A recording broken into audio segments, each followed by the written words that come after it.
Shalom, irmãos, bom dia. Hoje, 28 de outubro, terça-feira, nós continuamos meditando nas Escrituras, conhecendo Deus chamado Espírito Santo, a pessoa do Deus chamado Espírito Santo, o Deus que veio habitar, viver dentro de um homem e de uma mulher que nasceu de novo, através de um homem e de uma mulher cheio do Espírito Santo, que se submete ao domínio, ao governo do Espírito Santo de Deus para viver a vida do Espírito, a vida de Deus, o Zoe de Deus. A gente observa aqui, irmãos, na carta de Paulo aos Gálatas, capítulo 1, que o Espírito Santo nos chama a atenção, a nossa convicção, que nós somos salvos pela graça, salvos pelo amor do Pai, pela vontade de Deus, o Pai.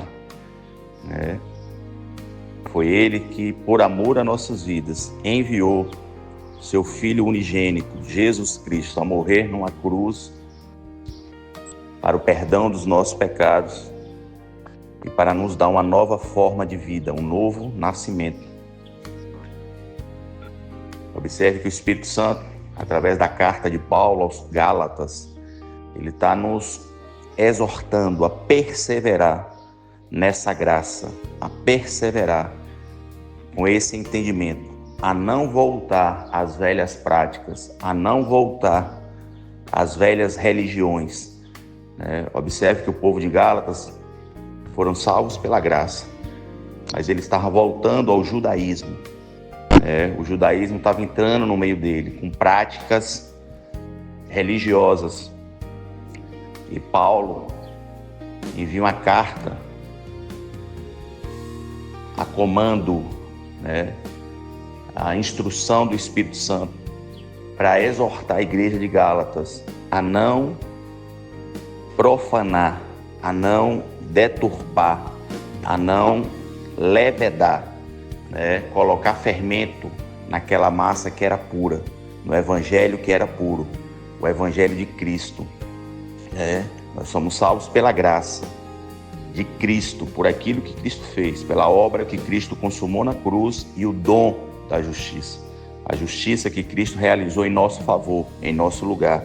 Salvos pela graça, um favor imerecido, mediante a fé, mediante ao crer, mediante ao crer, não é o fazer, é mediante ao crer naquilo que Cristo fez. Por isso que nós somos salvos pela graça, mediante a fé, para que nem homem e nem mulher se glorie nesta salvação, porque nós não temos mérito nenhum. O que mais nós fazemos é cooperar com Ele. Agora, depois de um novo nascimento, nós cooperamos com Ele, levando a presença dEle aonde Ele nos enviar, cooperando com Ele naquilo que Ele está fazendo, participando, colaborando, nesta boas obras que Ele já deixou preparada para nós. A gente só vai andar nelas, mas mesmo assim o mérito não é nosso, o mérito é do Senhor. Mas todos aqueles que ouvem a voz do Espírito Santo e obedece e coopera com Ele, tem uma recompensa, irmãos, tem uma recompensa. E era sobre isso que o Espírito Santo, através da vida de Paulo, estava falando aos Gálatas. Não volte atrás, não ponha fermento na massa, não bote outras coisas que não seja Cristo. Cristo é suficiente. A obra que Cristo consumou na cruz é suficiente. Foi feita e consumada de uma vez por todas. Não há mais o que fazer. O preço foi pago. O sacrifício perfeito foi feito. Não tem mais o que fazer. A gente só precisa colaborar, participar, andar. Jesus Cristo é o caminho, anda nele. Jesus Cristo é a verdade, fala dele. Jesus Cristo é a vida, desfruta dele, dessa presença. E é sobre isso que Paulo está falando. Quem nos resgatou, não fomos nós que nos salvamos, não fomos nós que ajudamos o Senhor. Não, Ele que, por amor às nossas vidas, Ele nos resgata, nos tira do reino do pecado, do reino das trevas e nos traz para o reino da sua maravilhosa luz, o reino do Filho Jesus.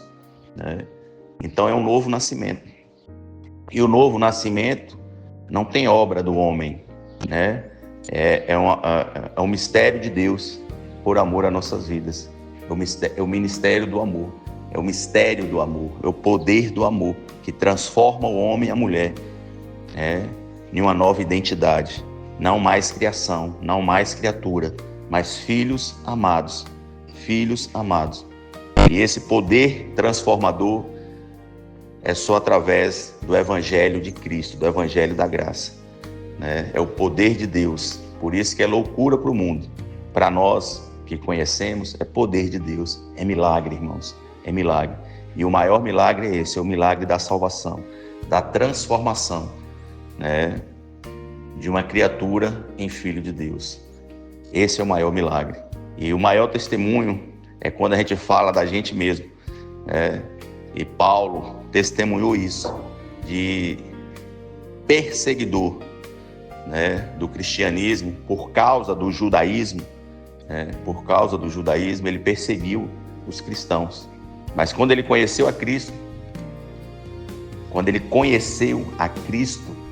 a vida dele foi transformada. A vida dele foi transformada. De perseguidor, ele passou a ser um anunciador das boas novas, do Evangelho de Cristo. Quando ele conheceu a Cristo, ele passou a ser um anunciador das boas novas. De perseguidor a anunciador, a proclamar a mesma mensagem que um dia ele perseguiu, que um dia ele achou que era errado, até ele conhecer. Por isso a importância, irmão, de conhecer a Cristo e prosseguir em conhecer a Cristo através de um relacionamento íntimo, real, pessoal e verdadeiro. Paulo teve um encontro pessoal e íntimo com Jesus e ele prosseguiu em conhecer Jesus. Que a gente possa prosseguir através das práticas espirituais. Prática do secreto, irmãos. Entra para o teu quarto, fecha a porta e ora. O teu Pai que te vê em secreto, ele vai falar, vai te recompensar, vai se revelar a você. E observe que ele só não quer se revelar a você, ele quer se revelar em você. Ou seja, ele quer que as pessoas vejam Cristo em você. Cristo em mim, Cristo em você, Cristo em nós. Ele quer se revelar agora através de mim e de você. Por isso que ele está se revelando em mim, se revelando em você. O que é que nós estamos pensando, o que é que nós estamos falando, o que é que nós estamos fazendo. Nós estamos revelando o Cristo vivo, aquele que venceu, aquele que ressuscitou. É sobre isso, irmãos. Evangelho é vida, unidade de espírito, um com Cristo no mesmo espírito, vivendo no mesmo espírito para a glória de Deus. E isso se dá através das práticas espirituais. Não deixe de orar, irmãos, não deixe de meditar na palavra, não deixe de congregar, não deixe de ofertar, não deixe de dizimar, não deixe de ceiar, não deixe de amar o seu próximo, de cuidar do seu próximo, de perdoar o seu próximo. Não deixe de socorrer, abençoar. São práticas do Espírito que revela Cristo em nós, para a glória de Deus. Amém? Deus abençoe, irmãos. Shalom.